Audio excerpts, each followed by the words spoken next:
Depuis le 1er mars 2020, donc le lendemain de ce 29 février 2020, tu cours tous les jours, sans exception. Vous écoutez Fartlek, le podcast 100% course à pied qui parle de sujets qui vous concernent. Présenté par Thibaut Huget et produit par Belgium Running avec le soutien des magasins Trax. Salut à tous, ravi de vous retrouver pour un nouvel épisode de Fartlek. Alors cette fois, je vais commencer par une date, celle du 29 février 2020. C'était il y a environ 5 ans et c'était la dernière fois que Jimmy Minet, qui est à mes côtés aujourd'hui, a passé une journée sans courir. Salut Jimmy. Bonjour. La forme ? Ouais, ça va. Content de te recevoir aujourd'hui. Merci, c'est gentil. Depuis le 1er mars 2020, donc le lendemain de ce 29 février 2020, tu cours tous les jours, sans exception. Tu cultives même une petite ressemblance, je pense qu'elle est assumée avec Forrest Gump. Et en 2025, si tout va bien, tu vas passer le cap des 2000 jours consécutifs à courir. Ouais, ça devrait être normalement le 21 août, si j'ai bien calculé. Ouais. Donc tu t'en doutes, j'ai plein de questions pour toi. Je pense qu'il y a plein de gens qui ont plein de questions pour toi. Pourquoi tu cours tous les jours ? Qu'est-ce qui t'anime ? On va voir ça. Et on va faire ça dans cet épisode autour d'une question centrale qui est « Peut-on courir tous les jours ?» Et je propose de commencer directement en allant dans le vif du sujet avec l'échauffement. On n'a pas encore parlé échauffement. Je vous propose un échauffement avant de partir courir. Alors Jimmy, on va d'abord faire plus ample connaissance avec toi. Tu me dis si je me trompe. Donc tu es athlète Trax, tu as 40 ans, bientôt 41, tu vis à Enghien et en 2024 tu as couru, j'ai été voir sur ton Strava, exactement 7455 km. Tu as fait 183 semi-marathons et tu as parcouru en moyenne presque 21 km chaque jour. Ça paraît complètement dingue. Tu cours chaque année 7000 km ou plus depuis quasi 5 ans. Et certains ne font même pas ça en voiture. Alors, qu'est-ce qui t'anime à courir autant, finalement ? Je crois qu'avant tout, c'est parce que j'aime bien courir, clairement. Et puis sinon, maintenant, la série est devenue une source de motivation pour continuer. Donc, oui, avant tout, je crois que c'est pour ça. J'aime bien la course. C'est un moment qui me fait du bien. Donc, voilà, je ne dois pas trop le forcer.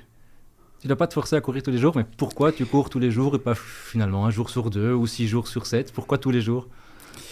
C'est venu un peu par hasard. Hein. J'ai commencé d'abord par courir 2-3 fois semaine seulement, puis c'est augmenté un petit peu. Je suis passé à 4-5 comme ça, de façon assez naturelle et sans que ça soit volontaire. Et puis je crois que c'est alors du coup en 2019 où là j'avais sans doute des périodes déjà un petit peu plus longues.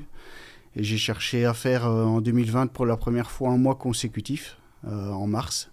Et c'est suite à ça qu'on va dire que je suis tombé dans cet engrenage de courir tous les jours. Parce qu'après ce mois-là, je ne me suis pas arrêté. Je ne me suis pas arrêté parce que j'ai remarqué que ça me faisait du bien et que je le supportais. Donc j'ai continué comme ça petit à petit. Et puis voilà, en voyant les échéances comme ça qui arrivaient et les petits jubilés, 100 jours, 200 jours, c'est comme ça que j'ai continué vraiment petit à petit et que j'en arrive à ces chiffres. Mais donc, je calcule pas, j'ai pas d'objectif en tête, je fais vraiment un jour à la fois. Et c'est comme ça. C'est sympa de voir que le chiffre grossit comme ça petit à petit de jour en jour. Il n'y a pas eu d'exception, quoi. Il n'y a pas eu un jour où tu as dû masquer. Sinon, ça retombe à zéro. Et si ça retombe à zéro, je ne pense pas que je recommencerai un truc comme ça de toute façon. Et je suis sûr que certains, quand ils te voient, peut-être qu'ils ont une image négative. Ils se disent celui-là, il court tous les jours, il court quasiment 21 km tous les jours. Il n'a que ça à faire. Il n'a pas d'enfant, il n'a pas de famille, il n'a pas de travail. C'est pas ça, en fait. En plus, tu es quelqu'un qui aime bien la vie. Tu es un bon vivant aussi. Donc... casse un peu cette barrière, ce mythe. Non, c'est pas parce qu'on court tous les jours qu'on n'a pas une vie à côté. C'est un discours que j'entends parfois, ouais, c'est sûr. Après, j'y fais pas trop attention. Non, au contraire, j'ai une vie bien remplie. Tu en dis un peu plus ? C'est quoi ton boulot ? C'est quoi ta vie, ta famille ? Je suis enseignant dans le secondaire, dans les classes plutôt, chez les grands, en 5-6. Ouais, t'es pas prof de sport. Hein. 5-6-7, je suis pas prof de sport, non. Je suis prof de français, donc j'ai quand même des corrections assez conséquentes quand elles tombent. Donc voilà. J'ai pas beaucoup de collègues qui font ça non plus. Donc ça aussi, c'est un discours que j'entends. Ouais, mais il est prof, il a le temps. Mais non, voilà, je je prends le temps, souvent. J'essaie de trouver le moment et puis je le prends sur d'autres choses. Par exemple, je regarde quand même assez peu. Faut pas me demander c'est quoi la dernière série télévisée que j'ai vue, par exemple, parce que ça, j'en regarde pas du tout. Donc voilà, pour moi, le sport est important. Donc j'essaie toujours de trouver le moyen de sortir et d'aller faire quelques kilomètres. Pour moi, c'est aussi naturel que de se promener finalement. Donc c'est un petit peu ma promenade à moi et donc je vois pas ce qu'il y a de vraiment négatif là-dedans. Et t'as une routine, tu cours tous les jours le matin avant d'aller au boulot, ou tu cours après le boulot, ou ça dépend un petit peu des jours? Ça dépend, en général, pendant la période scolaire, là c'est vrai que j'ai 3 jours où je sais y aller le matin avant de commencer ma journée à l'école. C'est une chance cette année-ci. Donc j'espère, si mes directeurs m'entendent, que je garderai plus ou moins le même horaire l'année prochaine. Mais voilà, non, je m'adapte toujours à mon horaire scolaire en fait. L'année passée, je devais y aller plutôt l'après-midi ou le soir. C'est comme ça. À la base, j'aime pas courir le matin, pas du tout. Donc cette année-ci, j'étais vraiment pas enchanté même de mon horaire. Et au final, je m'adapte. Et ça me plaît d'aller le matin maintenant, en fait. Ça me met de bonne humeur et dans un bon mood pour le reste de la journée. Donc voilà. Ici, on enregistre en fin d'après-midi. Est-ce que tu as... J'ai pas encore été, j'irai ce jours soir. Ce sera une plus petite sortie et voilà, c'est très bien aussi. C'est quoi une petite sortie pour toi? Je crois que ça dépassera pas ça fera 10 environ. J'irai pas chercher les 20 aujourd'hui. Ok, donc c'est 10 pour toi, c'est petite sortie. C'est pas juste prolonger sa série de jour en jour, 10 c'est petite sortie quand même. Donc. C'est une sortie normale. Ouais. Ça témoigne du fait que tu aimes bien faire des kilomètres. C'est 1 heure, ouais. Ok. Ouais, tu dis 1 heure, 10 km, mais attention, parce que t'es pas juste un coureur qui court beaucoup, qui court longtemps. Parce que si je me trompe pas, sur 10 km, t'es passé en dessous des 34 minutes, 33,59. T'as fait 1h16 sur semi et 2,43 sur marathon, mais il y a déjà 2 ans. Donc je pense que tu feras les championnats d'Europe de course route sur marathon cette année-ci. Avec le grand public, mais tu feras beaucoup mieux que ce temps-là, je te le souhaite. Donc t'es pas juste un coureur qui court beaucoup. Le chrono, la compète, ça t'intéresse aussi? Oui, c'est clairement aussi quelque chose dans lequel j'ai été pris dès le début. Mais après, ça c'est quelque chose que j'aime bien répéter, c'est que je pense pas que j'ai de talent, parce que, pour donner un exemple, j'ai mis quand même 5 ans avant de descendre durablement sous les 40 minutes sur 10 km. Donc j'ai commencé à courir en 2012. J'avais réussi une première fois donc en 2014 à être sous les 40 minutes. Mais puis après, j'ai dû attendre jusqu'en 2019. Donc c'est quand même un temps assez long pour passer en dessous de cette barre des 40 minutes sur 10 km. Parce que j'ai fait aussi pas mal d'erreurs sans doute. Pas écouter assez les conseils, peut-être, que je recevais, qui étaient bons et que maintenant j'essaie de faire appliquer à ceux qui me demandent des conseils, justement. Donc je pense pas que j'ai beaucoup de talent, c'est plus à force de travail. Et clairement, la série m'a aidé aussi à améliorer mes chronos. Ouais, ça, c'est un truc que je trouve dingue. Bon, on en reparlera après, mais c'est vrai que depuis que tu cours tous les jours, tu as beaucoup progressé. Mm-hmm. Ouais, c'est un peu contre-intuitif. C'est certainement, les gens te disent en courant tous les jours, tu vas te blesser, tu vas pas progresser. C'est pas nécessairement le cas, mais on en reparlera après. Dernière chose, avant d'aller plus loin, et c'est important de le signaler, tu as été diagnostiqué d'un diabète de type 1 en 2010, si je ne me trompe pas. On reviendra là-dessus aussi en fin de podcast, mais c'est pas rien quand on fait de la course à pied, quand on fait une série comme la tienne. Tu as dit, je pense, que ça te permettait d'être le sportif que tu es aujourd'hui. Mm-hmm. Est-ce que ce diabète-là, ça te gêne au quotidien, ou au contraire, la course à pied, c'est une solution, c'est un médicament?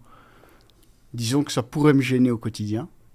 Donc, grâce à la course à pied, je le contrôle assez bien. Donc voilà, ça aussi, pour ça, c'est important.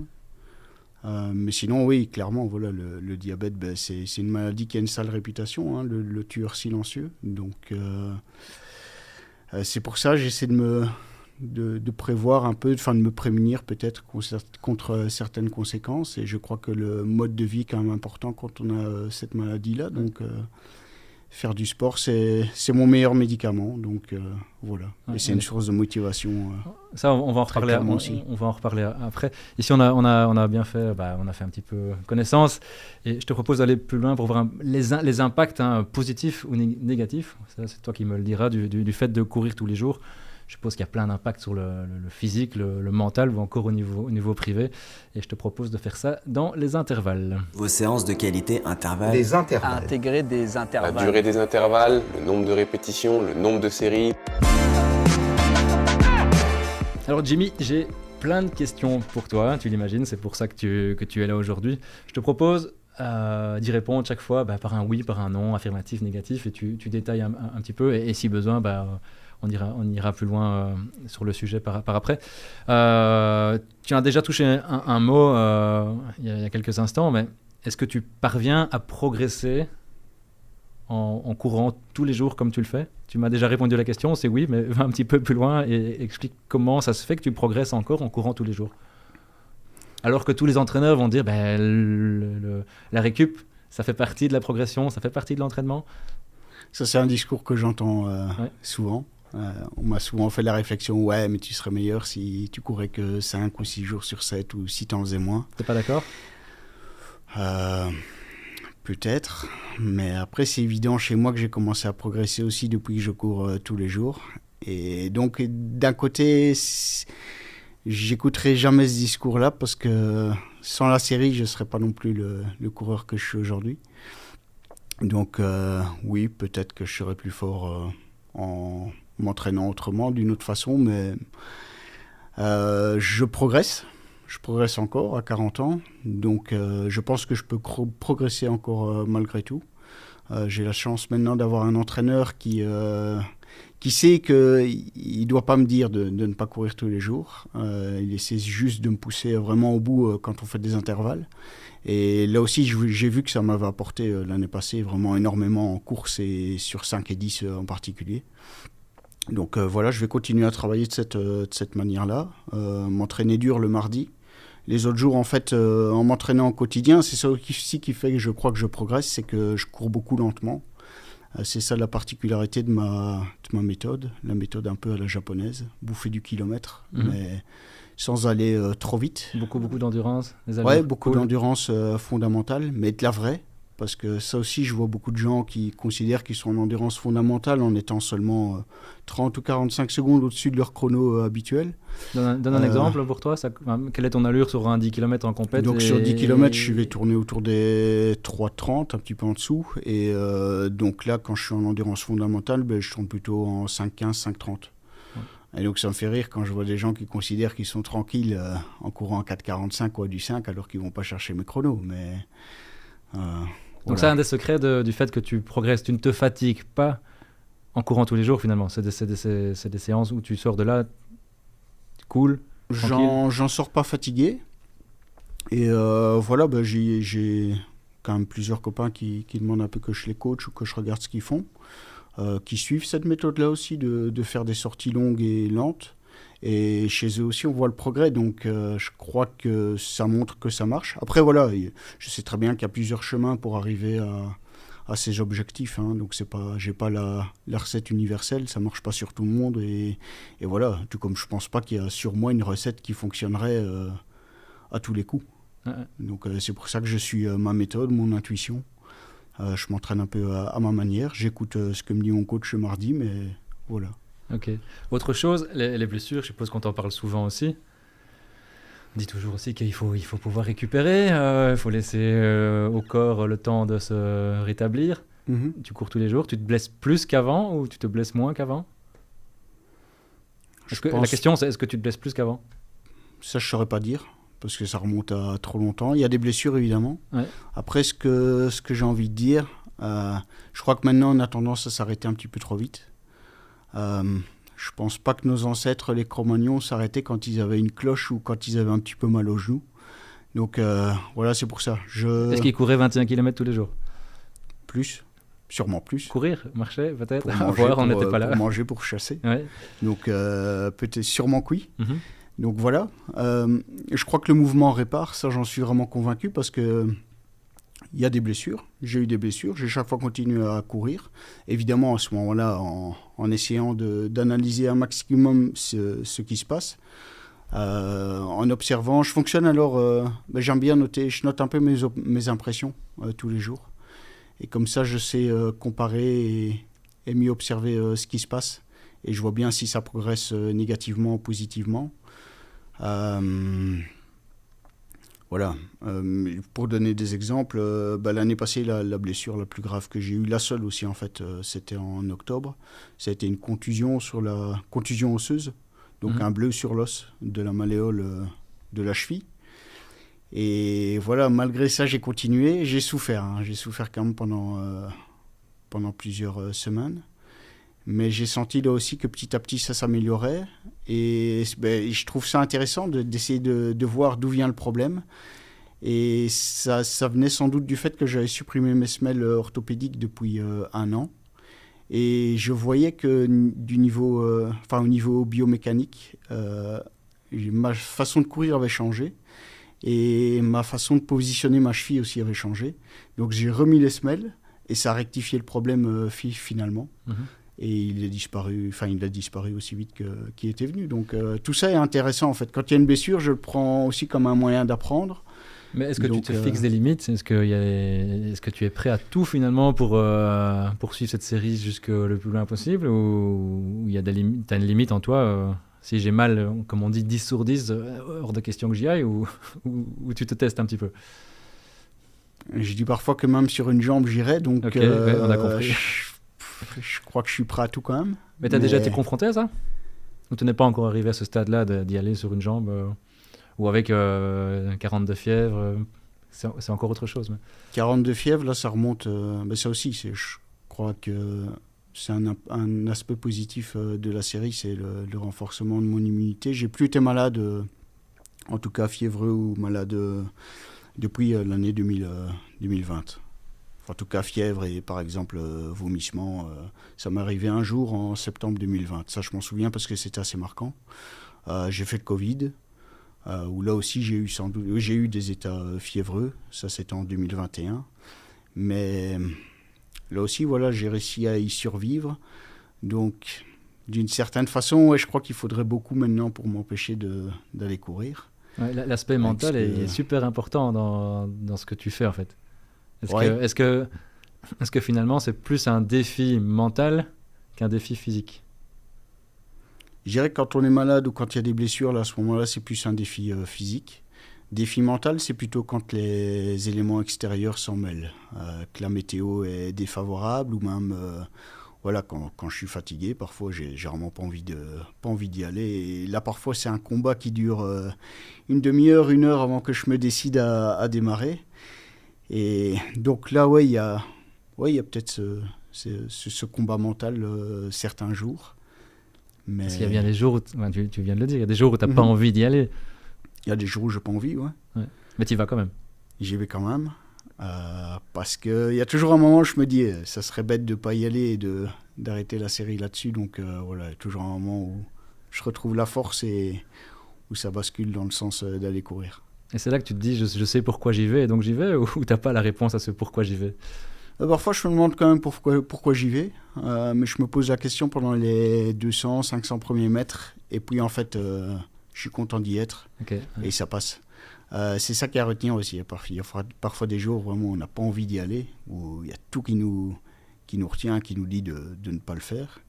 Et au final, chaque fois que je rentre, je suis content. Il n'y a jamais eu de séance où je me disais mais qu'est-ce que j'ai foutu aujourd'hui, pourquoi j'ai été. Donc là aussi, il y a toujours un petit switch qui s'opère, on va dire. Autre chose dans ce petit jeu de questions-réponses, est-ce que tu as encore du temps pour toi, en dehors de la course à pied, pour faire d'autres choses, la famille, partir en vacances, est-ce que c'est possible quand on se met un tel défi qui dure sur une telle durée, d'avoir une vie sociale normale en dehors ? Ou c'est contraignant ? C'est une bonne question. Partir en vacances, non, c'est pas un frein. D'ailleurs, en vacances, j'essaie à ce moment-là de freiner et de réduire la course. Et de courir aussi. Justement, j'essaie de courir, évidemment, mais moins. Comme ça, c'est moins impactant, justement. Après, socialement, c'est ça qui est une bonne question. C'est sans doute l'aspect négatif de la série et du fait de courir autant. C'est sans doute ce que doivent connaître aussi des grands sportifs. Il y a d'office des gens dont socialement je me suis un petit peu éloigné à cause de ça. Donc ça, c'est négatif. Après, la course permet aussi de rencontrer d'autres gens qui sont chouettes. Donc c'est ça c'est quelque chose que je veux faire peut-être, auquel je réfléchis depuis un petit temps, c'est cet aspect social, pour que ça soit moins impactant. Là, c'est peut-être l'année 2023 qui a été qui a le plus de conséquences à ce niveau-là, parce que là, j'ai vraiment beaucoup couru et trop. Et où là, je me suis pratiquement imposé tous les jours de faire ces fameux 21 km. Mais je suis content aussi de l'avoir fait, parce que maintenant je sais que c'est trop, et maintenant je ne me force plus à le faire si j'ai pas envie. Ouais, t'es pas dans la quête d'aller faire plus Non, ouais. J'ai trouvé des réponses, et je dirais à ce niveau-là. Ça m'intéresse pas. Je suis content d'avoir fait 8000 km sur un an, mais j'ai pas envie, on peut me dire d'aller chercher les 9000, ça m'intéresse pas. Je le ferai pas. Et pour autant, courir, quand tu cours, c'est du temps perdu pour toi, ou finalement ça te permet de penser à autre chose, de pratiquer ce que tu aimes. Comment tu envisages ce rapport au temps que tu consacres à la course à pied? Je ne le vois pas comme du temps perdu, parce qu'il y a peut-être un côté, il y a un côté thérapie pour mon diabète, et puis il y a aussi un côté apaisant. Donc ça a beaucoup d'effets positifs sur mon mental, même sur... je crois que... je pense que je peux dire que le métier de prof est un métier difficile. Il suffit de voir les chiffres. Le nombre de jeunes collègues qui arrêtent dans les 3 ou 5 ans, c'est assez phénoménal. Comme chiffre, je crois que c'est 50% dans les 3 ans. Donc ça prouve bien que c'est un métier qui est compliqué dans la durée. Travailler avec des jeunes. Donc la course, là aussi, est un moyen d'évacuer ce qui peut se passer sur une journée, les tensions qu'il peut y avoir, parce que dans un groupe, il y en a toujours. Donc je ne le vois pas comme du temps perdu. C'est aussi un moment où je réfléchis pas mal, où j'ai des idées qui me viennent. Donc temps perdu, je ne crois pas. Ouais, sur 2 heures, fatalement, il y a quand même du temps perdu, mais tout n'est pas acheté. Ça te permet d'avoir des idées que tu n'aurais peut-être pas en restant chez toi. C'est un peu ça, c'est aussi ce côté-là, ça t'ouvre l'esprit, ça t'apaise. Ouais, je suis seul avec moi-même, donc c'est... Ouais, je dirais quand même du temps, il y a du temps profitable là-dedans. Tu as quand même un petit secret, je sais pas, tu récupères plus vite que les autres, tu as un secret qui explique que tu puisses durer? Mais ça, c'est sans doute ma qualité principale, c'est les facultés de récupération. J'ai remarqué ça en faisant... c'est une des premières épreuves sportives que j'ai faites, c'est les 24 heures date. C'était par équipe de 8, et où donc là on devait se relancer toutes les 2h30, 3h, on devait recourir un tour. Et j'avais remarqué déjà à ce moment-là que j'étais assez constant, que j'avais une bonne récupération, et que je savais relancer chaque fois des temps assez réguliers, quoi. J'avais pas de fléchissement du fait d'avoir juste 2h30 de récup et puis de devoir retourner. Donc c'est, je crois, ma qualité. Et puis comme j'ai dit tantôt, je cours beaucoup lentement. Et ça aussi, clairement, ça aide à ne pas avoir trop de fatigue malgré le nombre de kilomètres. Petite anecdote, tu viens de parler des 24 heures date que tu as fait plusieurs fois, je pense. Ouais, je l'ai fait.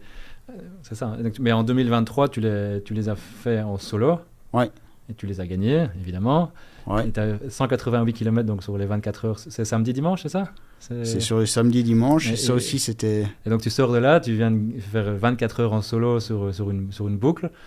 Et il y a cette question, je me souviens, on en avait parlé à l'époque, cette question, le lundi matin, j'imagine que tu étais au bout de ta vie. Est-ce que je cours pas?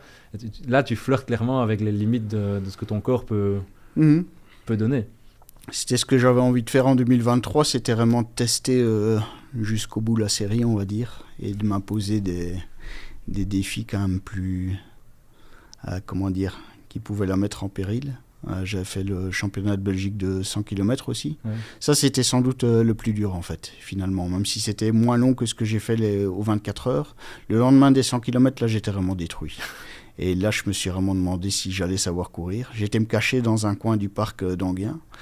Je me souviens d'ailleurs que le gardien est tombé sur moi et il m'a vu courir et me lancer si on peut dire, parce que j'ai pas été très loin. J'ai fait à peine 2 kilomètres et c'était vraiment au bout de la souffrance et j'étais vraiment pas beau à voir. C'est pour ça que je me suis caché ce jour-là. Mais quand il m'a vu, il m'a demandé ce qui se passait, quoi, parce que voilà, j'étais vraiment, je crois, effrayant et ma course ressemblait plutôt à celle d'un zombie qu'autre chose. Le lendemain des 24 heures, finalement, c'était plus facile que ça, mais j'ai fait que 2 km et demi aussi, parce que voilà, il y avait les kilomètres des 24 heures d'avant qui étaient quand même qui étaient costauds à encaisser. Je pense que c'est important de le préciser. La règle, hein, parce qu'il y a une communauté de gens qui courent tous les jours à travers le monde, la règle, c'est de faire minimum 1 mile, donc 1,6 km. Pour que la série soit validée.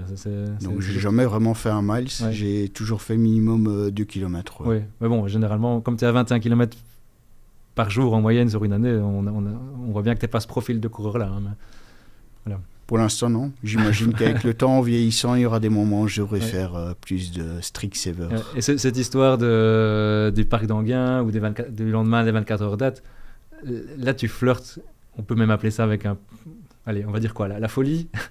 Est-ce que tu es fier de ça après coup, ou tu te dis, là, c'est pas des choses à faire, j'étais trop loin, tu t'as dit précédemment, j'ai trouvé les réponses et je le ferai plus. Comment tu regardes ça avec un petit peu de recul?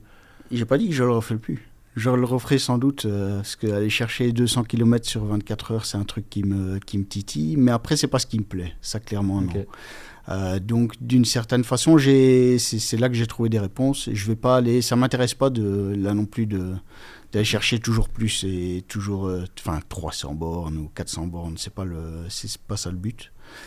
Quand je démarre sur une sortie comme ça où je suis vraiment cassé, c'est plus de la honte, parce que voilà, je me souviens aussi de parents d'élèves qui m'ont vu démarrer et voilà, qui voient bien que je suis pas beau quand je démarre. Je boite, c'est chaque pas, chaque foulée est une douleur, donc je peux pas dire que je suis fier de ça. Je suis fier après coup d'y avoir survécu, ça ouais. Mais fier sur ce moment-là de courir, non, parce que c'est vraiment pas beau. Ok, ça c'est plutôt l'exception que la règle, hein, dans ton Mais cas. Après là aussi, ce qui est intéressant, c'est de voir que, du coup, ou même de marcher déjà ces jours-là, marcher le lendemain d'un effort pareil. Et puis de faire que 2 km, le surlendemain, qui théoriquement est le pire jour au niveau douleur, je suis déjà beaucoup mieux. Et je fais un petit peu plus. Et c'est beaucoup plus fluide. Donc il y a ça qui montre aussi que le mouvement, d'une certaine façon, répare et aide à récupérer plus vite. Okay. Parce que je pense pas que si après 100 km, je m'arrêtais complètement, ça ferait que j'aurais moins de douleur. Donc je crois que le fait de solliciter la mécanique directement, un tout petit peu évidemment, il ne faut pas faire l'imbécile à ce moment-là et essayer de faire des chronos, mais je crois que ça aide à récupérer. De t'activer, de te mettre en route, comme tu l'as dit, ça répare, hein. Dans ton cas, en tout cas. Je pense. Ouais. On va parler d'une actu, hein, en Belgique. J'imagine que tu as suivi le défi de Hilde de Zogne, qui toute l'année dernière a couru un marathon chaque jour, donc pendant 366 jours consécutifs. Quel regard tu portes là-dessus? C'est une perf qui te fait rêver? C'est un truc que tu te dis waouh, j'aimerais faire la même chose un jour? Quel regard tu portes là-dessus? Admiration totale, parce que rien qu'en courant 22 moyenne, elle qui a couru 42 tous les jours, même un petit peu plus, c'est phénoménal. Alors ce qui est aussi admirable, c'est qu'elle a continué à travailler à mi-temps. Parce que là aussi, elle reçoit pas mal de critiques. Ouais, mais elle ne travaille plus, elle n'a pas travaillé. Mais non, elle a travaillé à mi-temps. Donc ça, c'est vraiment, je trouve, remarquable. Tu te reconnais en elle? Ou c'est encore tout à fait autre chose? Non, parce que pour moi, c'est un autre... ce qu'elle a fait, c'est un autre défi. C'est incroyable. Mais pour comparer avec toi, tu mets en avant l'aspect mental. D'ailleurs, elle a dit que le mental est plus fort que le corps. C'est ce qu'elle nous a dit quand on est allé la voir. Et qu'il faut pousser son mental à être sans cesse plus fort que les douleurs ou que la fatigue. Ça, j'imagine que dans cette phrase-là, tu te reconnais. Mm-hmm. Après, tu es d'accord avec ça? Oui, je suis d'accord, clairement. Après, elle a sans doute rencontré encore d'autres défis que ce que moi, je rencontre au quotidien. Ouais, mais parce que tu Tu as dû courir, j'imagine qu'en 5 ans, tu as dû courir plein de fois sous la pluie, avec le vent de face, tu as eu la canicule, tu as eu des conditions, enfin on est en Belgique, donc tu as dû avoir des conditions horribles. Est-ce que tu as des anecdotes par rapport à ça, des jours où personne ne serait sorti et toi, voilà, t'es sorti parce qu'il fallait peut-être, parce que tu avais envie. Ces jours-là, je sors plutôt parce qu'il le faut, Ouais, plutôt parce que j'ai envie. Tu as des souvenirs de jours comme ça? Ouais, il y a les jours de tempête qu'on a eu ces dernières années, qui deviennent... ça aussi, c'est quelque chose que je trouve intéressant. Je note toujours un petit peu les conditions météo. Et c'est vrai que des conditions difficiles, on en a de plus en plus quand même. On voit que ces derniers temps, il y a eu quand même beaucoup de pluie. J'observe beaucoup la nature, les champs. Quand je vois l'eau qu'il y a ces derniers temps dans les champs, je trouve ça quand même assez préoccupant. Mais sinon, oui, c'est sûr que niveau conditions, j'ai déjà un peu tout rencontré. La grêle, ça c'est ce qu'il y a de pire. C'est quoi la pire des conditions? Le vent de face et la grêle, c'est pas le pire? L'ennemi du coureur, c'est le vent. Ok. Ouais. Ça, ouais. La pluie, on peut l'endurer, mais quand il y a le combo entre la pluie et le vent, là, c'est vraiment assez effroyable et assez désagréable. Et c'est que des conditions qui reviennent... Allez, c'est pas tous les jours, mais c'est pas rare non plus en Belgique. Non, c'est pas rare, c'est sûr. Donc voilà. Et moi, j'ai du mal aussi avec quand je vois les jours raccourcir, donc jusqu'au 21-22 décembre. Et puis après, mentalement, là aussi, j'ai un petit switch de voir que les jours rallongent, même si parfois je cours dans l'obscurité. Mentalement, c'est quand même plus facile, quoi. Ouais. Okay. Donc, tu parlais des commentaires négatifs qui pouvaient toucher une personne comme Hilde. J'avais notamment lu que certains disaient dans 5 ans elle est en chaise roulante ou dans 5 ans elle a une prothèse. J'imagine que c'est des choses avec lesquelles... c'est des remarques que tu dois recevoir aussi. Des gens qui ne te connaissent peut-être pas, qui ne savent pas d'où tu viens et qui jugent comme ça. Est-ce que c'est difficile à encaisser ce type de remarques ou finalement on s'y fait? Est-ce que tu en as beaucoup? Il y en a, beaucoup non. Est-ce que je les accepte? En général, je réponds pas trop ou alors... il est prouvé en fait, en tout cas, il est prouvé que chez un coureur, chez quelqu'un qui sollicite beaucoup, les cartilages se régénèrent plus facilement. Donc moi je crois qu'il faut vraiment solliciter son corps. Il y a beaucoup de gens qui oublient qu'ils ont entre les mains une belle machine, qu'ils la laissent à l'abandon. Donc à ceux-là j'ai plutôt envie de répondre que je ne serais peut-être pas le premier en chaise roulante. Donc voilà, je le prends plutôt comme un petit pari, un petit défi. Et tu es souvent amené à devoir répondre ça ou finalement tu t'en fous et tu laisses passer? Non, je dirais plutôt que je laisse passer. Ouais. Ça m'atteint pas. On va parler de conseils. Est-ce que tu as des petits conseils à partager? Est-ce que tu conseilles, par exemple, aux gens qui courent, il y en a beaucoup, de faire comme toi? Non. C'est quelque chose que tu conseilles?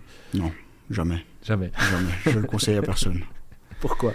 Déjà parce qu'il faut courir pour soi, c'est important, se connaître. Donc je conseillerais à personne de courir tous les jours, déjà.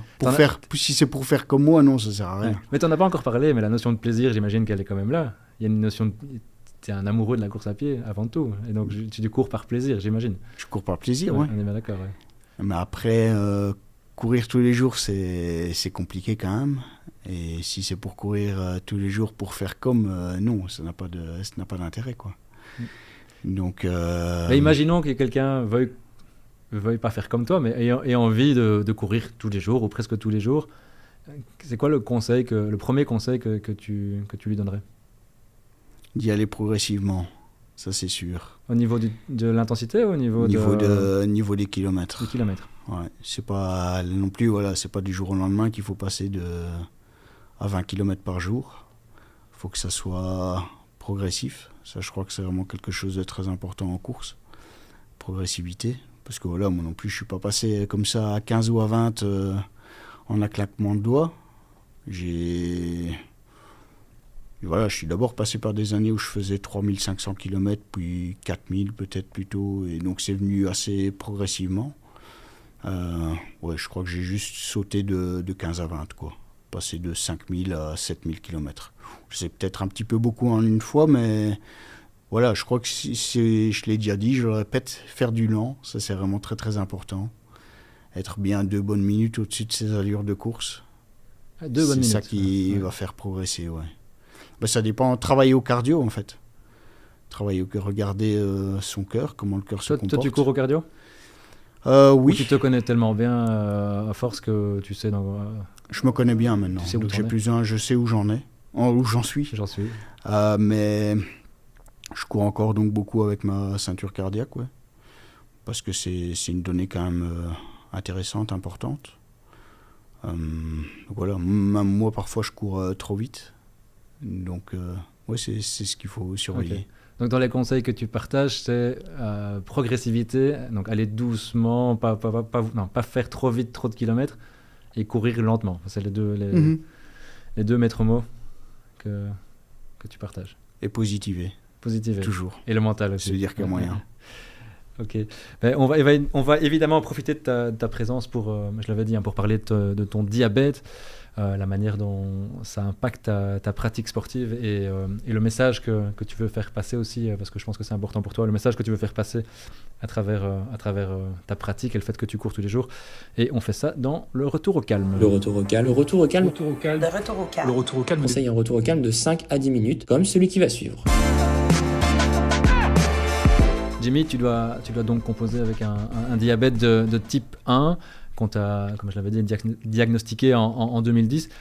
Tu peux en deux mots dire comment tu gères ça, comment ça t'impacte au quotidien, dans la vie privée ou dans le sport? Donc le diabète, donc ça a quand même pas mal de conséquences négatives au quotidien, dont on n'a pas forcément conscience. Ça peut être sur l'humeur, bêtement par exemple, les sauts d'humeur. Le sommeil aussi qui est assez impacté. Moi j'ai du mal par exemple à faire... là j'ai du mal à faire une série de bonnes nuits consécutives. C'est vraiment très très rare que j'ai une semaine où je dorme bien, toute la semaine. Donc ça faut le savoir aussi. Qu'est-ce qu'il y a comme autre voilà, il y a tout plein de choses aussi qui peuvent elles aussi influencer mon diabète. Si je stresse, s'il y a quelque chose, voilà, mon taux de sucre peut changer aussi assez rapidement. Et donc là, la course m'apporte beaucoup parce que ça m'a permis de me connaître aussi à ce niveau-là. Les médecins au début te conseillaient de courir? De bouger. De bouger, oui. En fait, c'est soit on s'impose un régime alimentaire très très strict, mais qui je crois est très très difficile à tenir dans le temps, soit voilà, faut bouger. Et un sport d'endurance comme ça est excellent, parce que c'est un bon moyen vraiment. Moi, c'est ce qui m'a beaucoup aidé, c'est pour stabiliser mon poids. Maintenant, ça fait plusieurs années que j'ai un poids qui tourne autour des 70 kilos. Alors que, pour donner un exemple, quand mon diabète s'est déclaré, je suis descendu à 69. Mmh. Mon diabétologue m'avait dit que j'allais reprendre tous les kilos que j'avais perdus. Et ça s'est passé en 1 an et demi, 2 ans, mais je suis remonté à 86, par exemple. Okay. Donc là aussi, je crois qu'à la base, j'ai un assez mauvais métabolisme. Je prends vite des petits kilos. Donc là aussi, le sport m'aide à stabiliser tout ça, à contrôler, et puis à pouvoir me permettre justement les petits écarts au quotidien, quoi. Okay. À pouvoir profiter un peu, si on peut dire. Est-ce que tu penses que ce que tu fais aujourd'hui et le sportif que tu es devenu, tu serais cette personne-là sans ce diagnostic en 2010? Non, clairement. Donc il y a vraiment un lien entre ce que tu fais aujourd'hui et ce diabète qu'on En fait, c'est donc vers 2012, là, quand j'ai repris les kilos que j'avais perdus en 2010. Là, à ce moment-là, je me suis dit qu'il fallait que je bouge beaucoup plus, parce que je faisais à l'époque une demi-heure ou 1 heure de sport par semaine. Donc voilà, maintenant j'en fais plutôt 14, on va dire. Et donc oui, ça a été un déclencheur. Après, voilà, j'ai commencé vraiment petit à petit. Mais oui, sans le diabète, je ne serais pas le sportif que je suis aujourd'hui, clairement. Le fait de courir, tu considères que c'est un médicament pour toi aujourd'hui? Que ça t'aide par rapport à cette maladie? Oui, parce que donc en fait, normalement je vais me piquer après chaque repas, directement après chaque repas. Mais en allant courir, donc justement, après un de ces repas, je ne dois pas me piquer, je ne dois pas prendre d'insuline. Donc ça, c'est un des intérêts. Il faut savoir aussi que l'insuline qu'on prend, ça transforme le sucre en graisse. Donc voilà, au plus vous mangez de sucre, au plus vous allez prendre d'insuline, au plus vous allez grossir. Donc c'est pour ça que là aussi, il faut bouger un maximum. Et c'est un petit peu une insuline naturelle, quoi. Ouais. Ça permet d'éliminer le sucre au maximum, comme ça. Ouais. Donc quelque part, c'est un message positif que tu envoies, que tout est possible. J'imagine que c'est aussi une fierté pour toi, quelque part, de pouvoir faire ce que tu fais malgré le diabète. Oui, mais c'est un message que j'essaie de donner. Je vois malheureusement pas mal de diabétiques qui se croient limités ou qui s'interdisent le sport même. Ça, c'est plus surprenant. Et donc, voilà, j'essaie de montrer qu'en bougeant un max, on peut avoir une vie de sportif quand même et être un assez bon sportif. Bon, il y a d'autres exemples. Hein. Il y a plusieurs footballeurs par Zetterberg et puis je crois qu'il y a Dolberg pour l'instant, Anderlecht aussi. Moi, j'en connais un chez les jeunes, en tout cas qui joue à Dens. Qui vient d'être diagnostiqué diabétique ici pendant ses vacances et qui, voilà, lui aussi, il m'a mis une claque dans la gueule parce que à 15-16 ans, attraper le diabète, je trouve ça quand même assez chaud. Ouais. Et voilà, il reste positif, il le considère juste comme une donnée en plus et pas comme quelque chose qui a mis fin à son rêve. Et je trouve ça beau comme message. Ouais. Donc, parce que moi, j'ai eu la chance, on va dire, que le diabète se déclare assez tard. L'avoir à 14-15 ans, je crois que c'est plus compliqué, quoi. Voilà, quand on est jeune, on a peut-être plus envie de manger un peu ce qu'on veut, de vivre sa vie, quoi. Donc, moi, j'ai pas dû me priver, on va dire, pendant ma jeunesse, pendant les années étudiantes. Donc, ouais, je trouve ça assez beau, cet exemple-là. Ouais, mais on va rester sur cette touche positive pour clôturer. Je trouve que c'est un beau message. Merci Jimmy pour ta présence et pour cet échange passionnant. Merci à vous. Voilà, j'ai surtout envie de retenir que oui, c'est possible de courir tous les jours. On va mettre en avant la progressivité, tu l'as dit, être à l'écoute de son corps, de son organisme et de courir aussi lentement. Ça ne sert à rien de pousser son corps à fond tous les jours. Voilà, merci encore au magasin Trax et à l'Adbrooks Fondation de rendre ce podcast possible. Et bien sûr, à Corentin Capel pour tout le boulot effectué en coulisses. Merci à toi, Corentin. On se retrouve très bientôt pour un nouvel épisode. Ciao.